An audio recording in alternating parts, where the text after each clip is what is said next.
Welcome back everyone to Pontus Fathom Hobbies. This is Season 2 setup round of Game of Thrones Risk Edition, and this is we're calling this one our Fire and Blood Edition.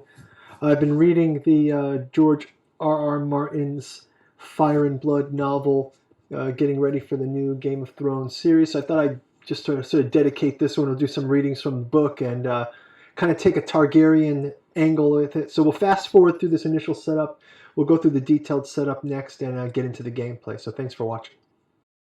Okay, so we fast forwarded through the initial setup, and then I went ahead and placed our 7 houses in each of their territories, but I kind of aligned it a bit less randomly. So we're playing Dominion mode, but I've sort of aligned it to, let's say we gave them preferential kingdoms. So we kind of gave it more of a kingdom feel. And also to think of it like a quick start for Dominion mode, because it is a 7-player game. I'm going to do it as a solo. So what we have here is House Targaryen in the Flatlands, and they've got most of the 7 territories of Andalos. You've got Dorne. They've got their 4 territories, but they're also expanding into the Dornish Marches. They're also expanding into the Disputed Lands lease, so because they are seafaring, so I kind of thought that made sense. Then we have the House Tyrell. They're actually on the other board, so I've got some sideboards down. You can kind of see them in the corner here, but they're on a chair because I ran out of table. So they've got the Reach, 7 territories of the Reach, plus they're also expanded into Storm's End and Stony Sept. Lannister. They're in Casterly Rock. They've got their Westerlands 5 territories, and they've also expanded quite heavily into the Riverlands.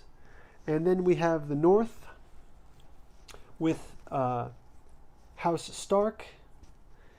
They have Winterfell. They do not have their full continent yet because they have 13 territories, and we only have 10. We only have 10 territories that we can have each in the start of the game.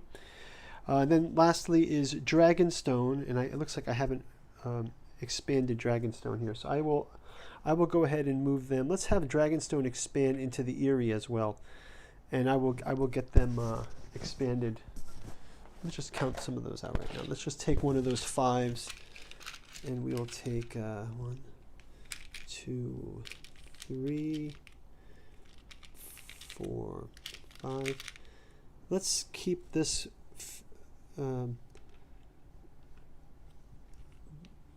fortified, and we'll also move them into, so it's 1, 2, 3, 4, 5, 6, 7, 8. Wow, we're running out of places. 9, 10. Let's say that they have the whole Eyrie for now. And maybe that they're planning to do an offensive out of King's Landing. Maybe they can head to Harrenhal. Well, they've got Harrenhal already, so it looks like the Riverlands will be disputed, but the Vale of Arryn, 4 territories, also goes to Dragonstone in the Crownlands. So that's that. Lastly, we have Slaver's Bay. They have got the full Slaver's Bay territories.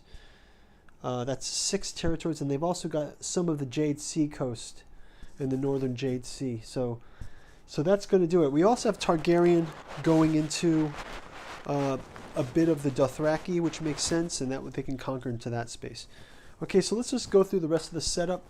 I've got the boards set up. We've got the counters in place on all of the boards. And I will go ahead and calculate their ports and their castles before we start turn 1. But so basically these tracks will track how many ports we have, how many castles we have, how many territories we have. So I believe everyone starts with 10 territories. So the 10 territory track is already high. I don't know why that's only at 10. Can we not expand past 10 territories? Or is that territories conquered? Maybe that's by conquered. We'll go check the rules on that. I've given all the houses a Maester card and 500 gold pieces for the Dominion mode, and I believe that we also get to pick objective cards. So let's just check that out. So for objective cards, each player is dealt 3 cards and they choose to keep 2. They discard the 3rd and shuffle them back into the deck. So well, let's just fast track that. Let's just, I'll make it a little more random. So I will shuffle up these objective cards here. And we're just going to give 2 to everyone. And then we can read them on each of our turns. And 2.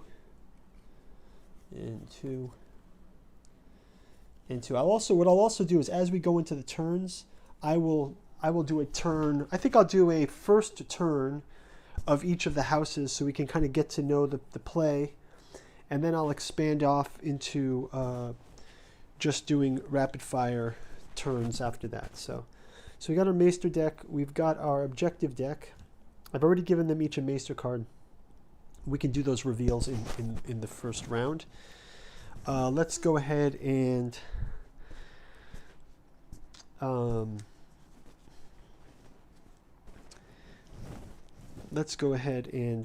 shuffle these territory cards, and I believe they each get in the Dominion mode.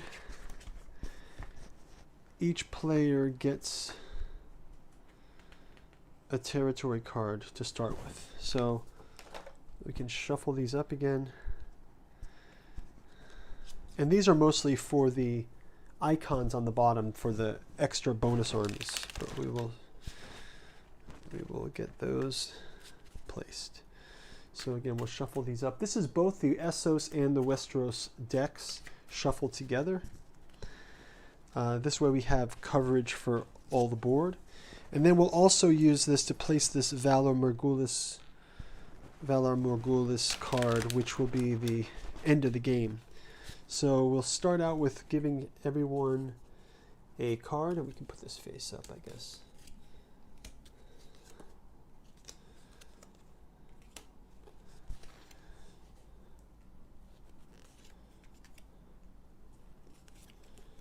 Okay, and this is mainly for this symbol, right? These are those symbols. And then one more shuffle, quick shuffle through these. We'll cut the deck. And then we will place somewhere in the bottom half of the deck, they say. So we'll just kind of put it somewhere here. Not sure where it is anymore, right? It's in the bottom half of the deck, and we'll get to that later. So we'll place this deck right in the middle. We've got our dice handy on the board. Lastly, let's just flip through the final rules. So we've placed all of our armies. We've got our 4 character cards for each house that I said we'll review. We've got our objective cards. We've got the territory, Maester, gold, and special units cards. We've got all of our units in the box right off camera here. So we'll just show that for everyone to see. And then we have deployed the armies already. Then we will start the game. Okay, so I think we are set up. So the way I'll do it is I'll do each house a turn, and then we can follow up from there. And we can deep dive into the houses, deep dive into each of their strategies, and then we'll catch you all in turn number 1. So thanks for watching, and if you could like and subscribe, we'd really appreciate it. Ring the bell, and you can get notified of our new gameplay that comes up. We have very many videos out there for board games. So if you're interested in Game of Thrones, we've been playing the Game of Thrones board game from with the expansion set of Mother of Dragons. So there's a number of games of those out there. There's also up and coming A Song of Ice and Fire tabletop. We've got Stark versus Lannister. We've got the Night's Watch. Going to be working on painting up those miniatures, so that should be pretty fun. And we've even played Game of Thrones Clue, and most recently we've done Game of Thrones Catan Brotherhood of the Watch, which I think is a really super fun game. So go check those out, and we'll see you in turn 1. Thanks for watching. Bye-bye.